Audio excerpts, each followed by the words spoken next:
I like how you segue to head to the Academy immediately, because it's another beautiful initiative of the Bocas Lit team. And joining us is Liz Williams, the marketing and media manager for Bocas Lit Fest. So Alet, tell me all about this Academy and how it was birthed.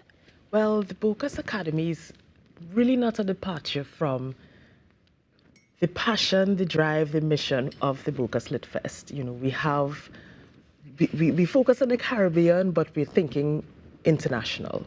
And with the Bocas Academy, what it is a step towards bringing together all of our workshops over the decade of all of the literary support we've been giving to the diaspora, and putting it into a curriculum that's structured, diverse, and on one platform for writers across the globe from the Caribbean diaspora to be able to access and refine their writing skills, learn more about maybe a craft they want to get into, connect with their peers in this space, and then connect with resources that can take them even further in their writing careers. Now, when we talk about an academy, to me, it screams we're specifically studying this particular type of endeavor.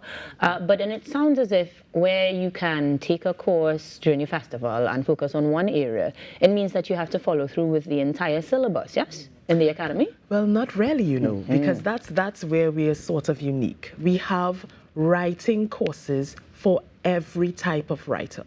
So yes, your particular discipline in writing could be poetry, but then you would have one of our courses, which is Poetry Meets Performance, where you learn to deliver it on stage in a way with theatrical flair, with people like Wendell Warren and Elisha Bartels. And then you can learn from Shivani and Poet Laureate from Jamaica, Olive Senior, where it's just writing and you're preparing your writing to enter competitions, to be manuscripts, to be considered for fellowships and so on. And then you can just lock on to Ira Mathur, which is next month, and you're learning to write memoirs, and you're learning to encapsulate memories into books to share with people, because she is the 2023 OCM Prize winner for nonfiction, and she wrote a memoir. So what we are doing is we are focusing on all of the things that writers really want to tap into from what their interests are, and we're leaning on our very, very expansive and experienced alum to give that information, to train them in the way that they should go, and to help them along their journey. I'm loving it, because that is a good mix to give you a sound foundation. But when we talk about the mix, it means that you need to mix the digital and the in-person as well. Yes. 2024, is that an option? Yes, it is. Okay. Unfortunately for all of our writers, our courses are hybrid.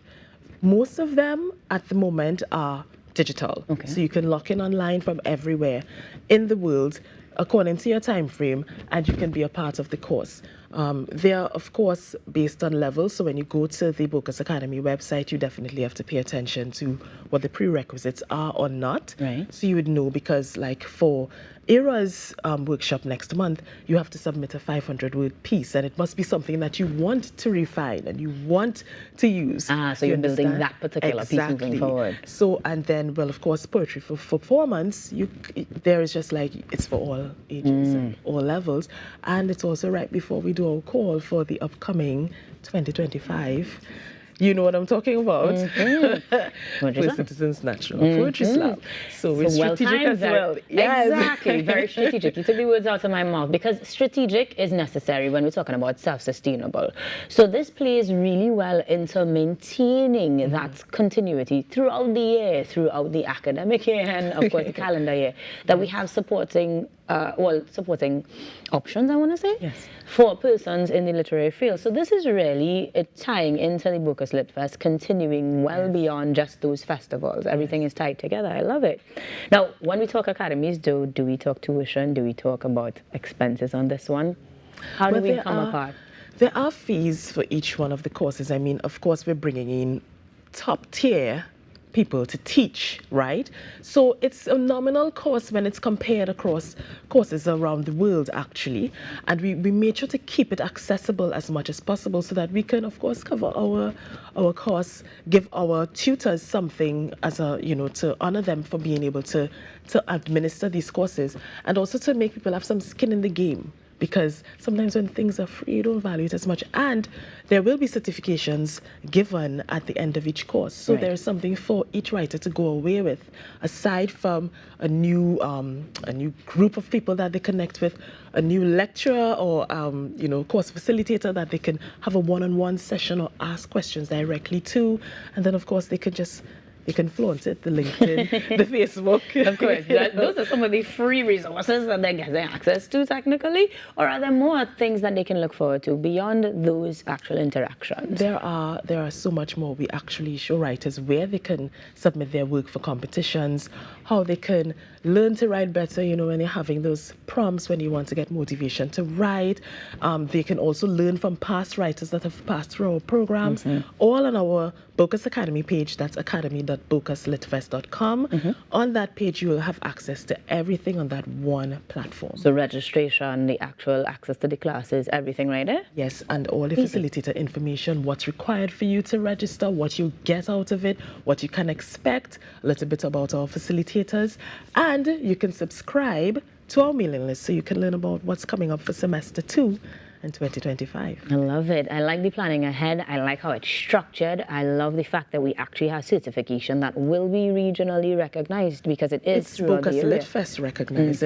And in case you didn't know, we're the largest literary organization in the Anglophone Caribbean, and we're well known at that. One of the top, I would say, top literary festivals in the world. So I think just being associated with the Bocas Lit Fest is just enough for us to say we have a little weight. A little bit. I think we have some Couple pounds of flesh. But it sounds like a beautiful endeavor, and I'm not at all surprised that this is just another extension of what you guys continue to do, and that is to tell our stories beautifully, making sure that we have the sound foundations to do so.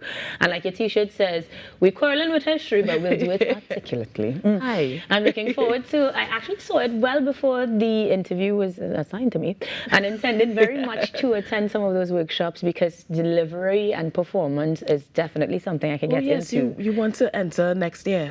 As you've been promising to. For the last 3 years. I know, right? From every year, I'm going for that 50,000, and then I never do. This is your time. But at the very least, I think you're very right. Coming away with the knowledge, the support, and the network is far more valuable than any competition could ever be to me, because I could continue to make that 50 and more as a delivery extraordinaire, if you will. Thanks for the book. So this is a beautiful initiative, and I'm very glad that you continuously keep us in the loop as things expand for the Bocas Lit team. Thank you so much, Alet, for joining us this morning.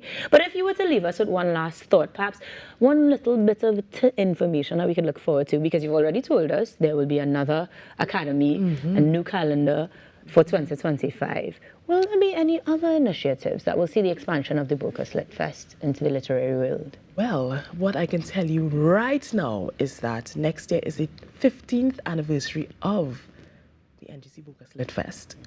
So all I can say is when we're in the lead up to such a monumental year in our calendar and our growth, you can look forward to a lot of transformations. And this is just one of the few refining steps that we're taking to make sure that we serve our literary community in the Caribbean diaspora. Get them. On that note, guys, you're going to head over to the Bocas Lit Fest's website pages and everything in between, because the Academy is open and you want to be a part of it. So check them out. The Bocas Lit Fest has launched the Bocas Academy, and we thank Alet for joining us this morning to give us the update. The Now Morning Show continues after these messages.